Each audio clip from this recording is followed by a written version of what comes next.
How do you make a low cap rate deal work with a class A or B property that you're buying at a 4.5, 5, 5.5, somewhere around there? So there's a couple of ways to make that work. One is your spread.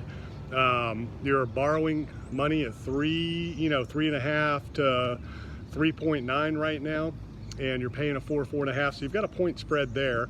And then what you got to do is get interest only for 5 to 7 years while you're working your business plan. So that keeps your debt service payment down. And then you have a low pref, in the 6 to 8% range. So that keeps that cost of money down. And then you have your equity pad on the back end. So the way people are making these low cap rate deals work is with a interest only loan, a spread between what they're borrowing and what they're buying at.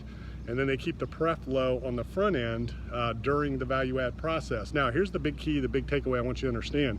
When you're talking about value add, okay, for every dollar that you increase the income on a property, that's going to be worth, at a 5 cap, $20 in value.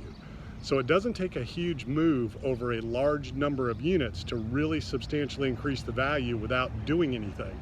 The other thing you got to understand is you can exponentially increase the value of a property without exponentially increasing your operating cost.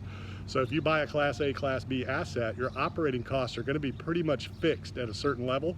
So you can exponentially increase the rents by a $50 to $100 to $200 a month as you go along throughout the value add process, maybe enhance the income a little bit in other ways.